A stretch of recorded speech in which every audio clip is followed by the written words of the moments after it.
Hey everybody, it's Dave to talk about how did I get here? This is a question that has been asked a lot of me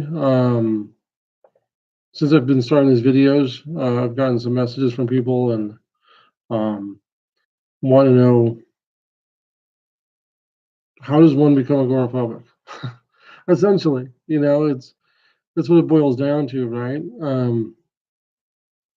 And it's a complicated answer. There's actually a lot of answers as to how I got to where I'm at. You know, I can say that growing up, I've always been like a worry wart, as they would call it, or someone who worried a lot, or thought a lot, or just was. Um, what if was always in my head. What if this happened? What if that happened? And we just keep going. You know, there's things that uh, after going through counseling and stuff that you realize that you did as a kid or as a teenager and stuff that were symptoms of anxiety and agoraphobia, like avoiding things and not taking medication, afraid to take pills um, for things that I did, growing up. Um, so Um, but I'm sorry, I'm kind of all over the place. But so let me back up. So agoraphobia is the fear of open spaces. It's the agora was the Greek marketplaces. Uh, so phobia is scared of, and so agoraphobia, you're afraid of the marketplace. Um, so it's not really that I'm afraid of grocery stores. It's it's afraid of open space, is what the technical term or what it boils down to. It can manifest itself into different ways for different people. Some people don't leave their house at all. Um, Fortunately, I'm not one of those. I can go outside. Obviously, you guys have seen the videos. I'm walking, I'm driving, and trying to push it. But it can also be you can have agoraphobia in little ways, like um, avoidance behavior. Um, let's say that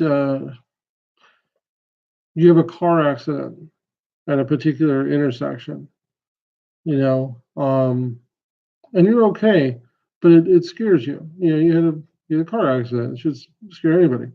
Um, and 3 months later, you're driving down the street and you're coming up on that intersection again. And you start to sweat and your heartbeat goes up and um, you start to feel fear. So you do a U-turn or you turn right before you get to the intersection and you avoid that intersection. That is a form of agoraphobia. You are avoiding something. You're avoiding it because it brings up that feeling inside of you. Um, so um, I've had those kind of feelings growing up. My brothers and I used to go to the Boys and Girls Club um, when we were, gosh, like between 7, 8, 9, 10 years old, even older. And I say my brothers and I, but really my brothers went to the Boys and Girls Club, and I went once in a while. I would get so nervous on the way there. I didn't know why, and even now looking back, I don't know why. But um, I wouldn't get out of the car. I wouldn't go. My brothers would go and play and have a great day, and I would just go back home and hang out at the house. Um, which looking back, Probably not the best decision, you know. Um, so uh, that was one thing, or just a behavior that now that I know what it is to look for, I can see it now. Um, so there was a lot of things that have happened in my life that, for whatever reason, got me down this path to avoiding some things and being okay with others. When I was going to work at an office, I would drive the same uh, the same routine every morning.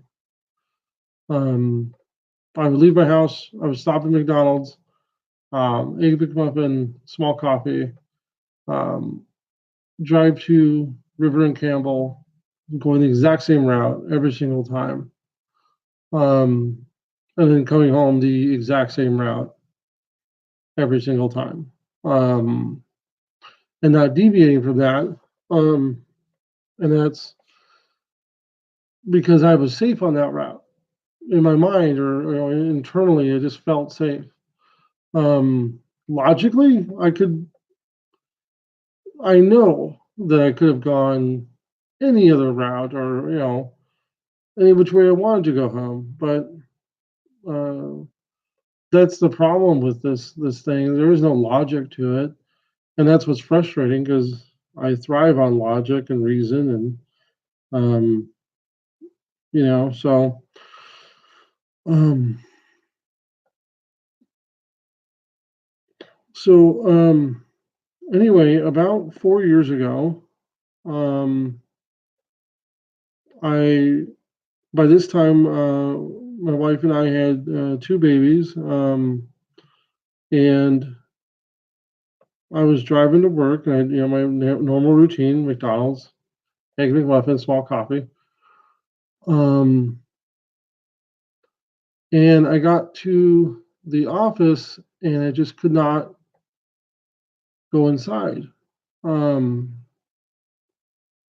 there was just this overwhelming, anxiety, and I had an attack, and um, I came home, and said, I'll just work from home today. Maybe I didn't sleep well that night, whatever. Um, but I'll go back to work tomorrow. And then the next day, I got like three-quarters of the way to the office, and as I was driving, I got to the same level of anxiety, and I turned around and came home, and I thought, well, that's weird. I'll call my doctor or something, and I'll work from home today again, but I'll go back to the office the next day. The next day, I got halfway. So just every day it kept getting shorter and smaller. How far I could go from the house, until I couldn't leave the neighborhood. Um, and I don't know if it was, we just had, we had baby number one, and then now, baby number two was here, and I don't know. Yeah. Of course, I don't want to blame our baby on that. Um, um, but there was no like traumatic life event that that started this 4 years ago.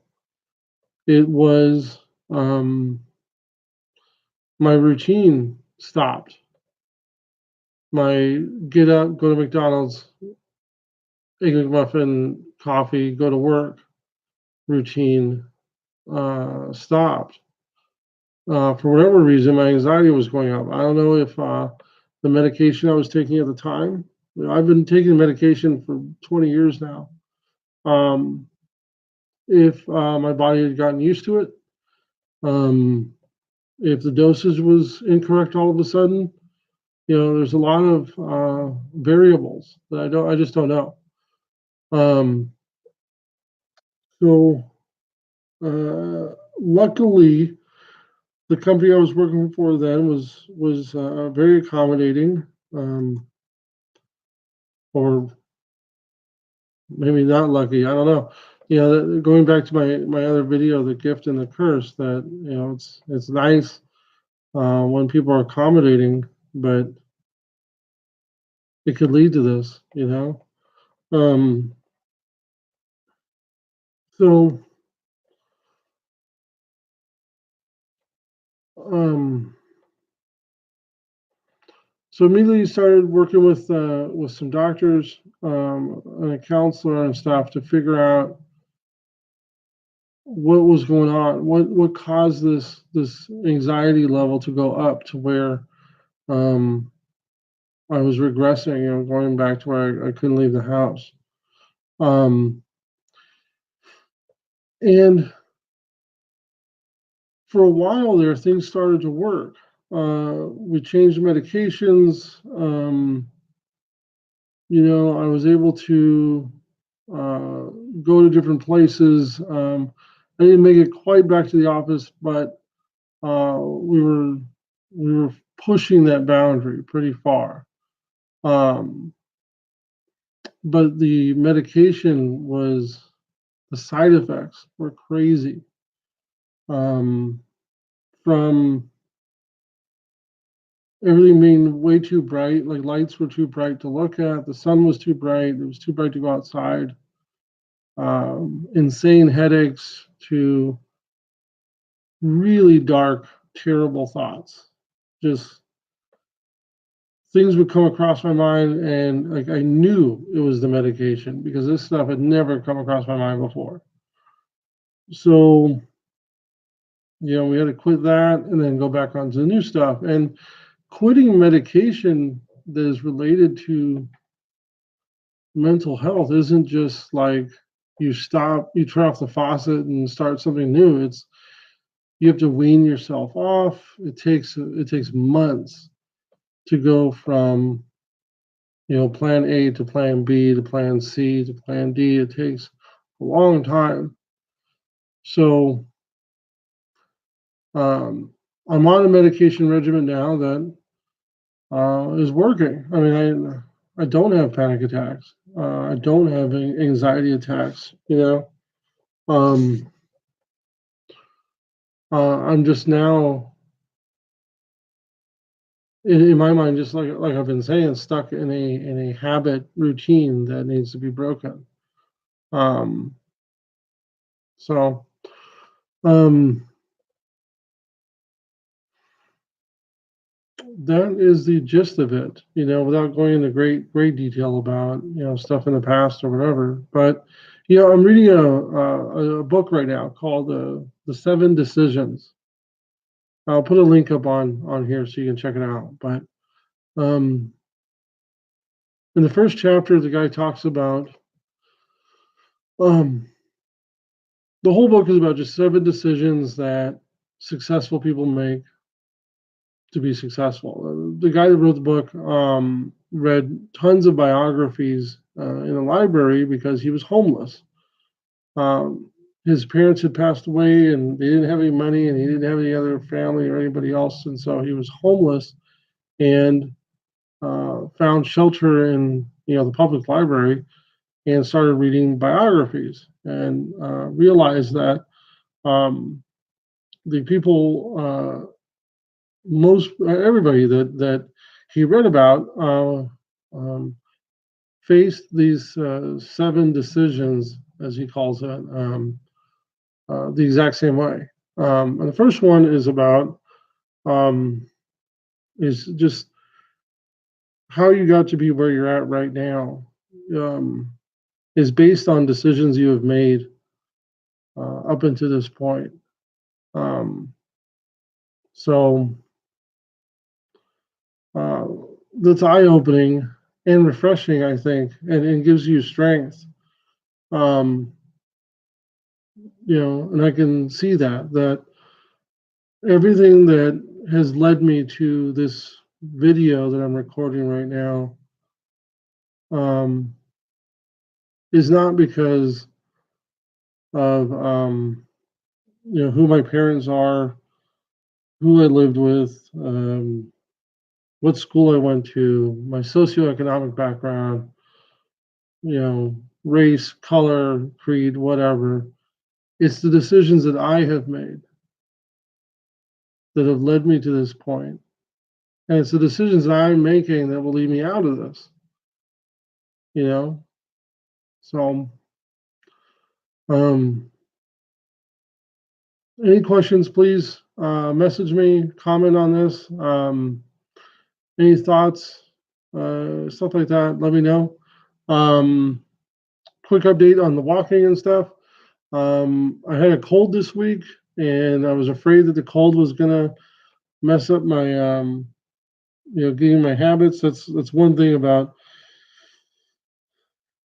being agoraphobic and having a cold can mess you up because you get stuck sitting in the house, and then you end up going backwards. But I did not let that happen. I still got out and walked. I didn't get as far as I have before, but I still got out there. And I want to make sure I make it a point of doing my walk, my drive, something every day. Until I can go back and get my egg McMuffin coffee. Anyway, thanks a lot, everybody, and I'll see you soon.